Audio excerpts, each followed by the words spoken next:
It's Wednesday. Phil Lindemann with your Krystal 93 News at noon. The future of Summit's oldest elementary school will be back on the agenda tonight at Breckenridge Elementary. Summit Schools invites parents to hear their options for Breck L. They could renovate, maintain, or tear it all down. That meeting's tonight, 5 p.m. at Breck L.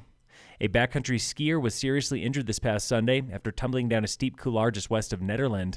Boulder County Sheriff reports the 47-year-old man slid nearly 2,000 feet in Skywalker Couloir. That's on South Arapahoe Peak.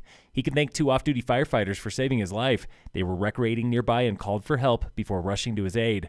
The injured skier was then airlifted to the hospital. Authorities have identified the victims of a small plane crash in Steamboat this Monday, 67-year-old Dan Dunn and 42-year-old Jessica Melton. The two had just left Longmont en route for Utah when their Cessna nosedived into a mobile home park. Both were killed. No one in the park was injured.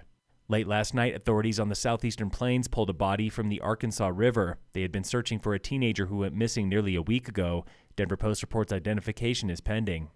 Prosecutors are dropping vehicular homicide charges against a trucker accused of spilling pipe on US 285 last week. One motorist was killed, another seriously injured.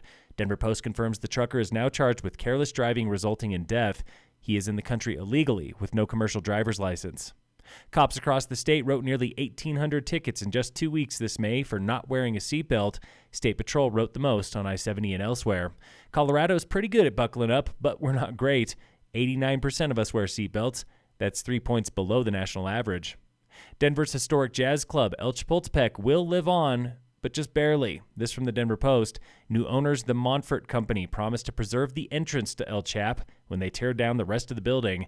In exchange, a history group has pulled its landmark application. That was stalling demolition. Local fire danger, it's moderate today in Summit with no fire restrictions. A new wildfire on the Colorado-Utah border scorched 1,500 acres near I-70 in just over a day on Monday. In 2 days, firefighters had it mostly contained. By today, it should be fully contained. Local rivers, they're coming down from peak. The Blue River below Dillon Reservoir spent 10 days at 1,400 CFS. Denver Water turned it down Sunday. They've been dropping the flows there ever since.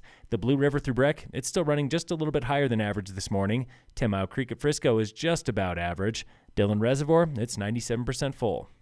In sports, the Rockies threw it away in the last inning last night, 11-9 against the Dodgers. Today, the Rockies face the Dodgers again at 6:40. And in local sports, brought to you by Cassandra Schultz and Associates with American Family in Dillon. Today in Breckenridge, it's race 3 of the Town Mountain Bike Series at French Gulch. Juniors leave at 5:10. Adults, you're leaving at 5:40. Phil Lindemann, Krystal, 93 News.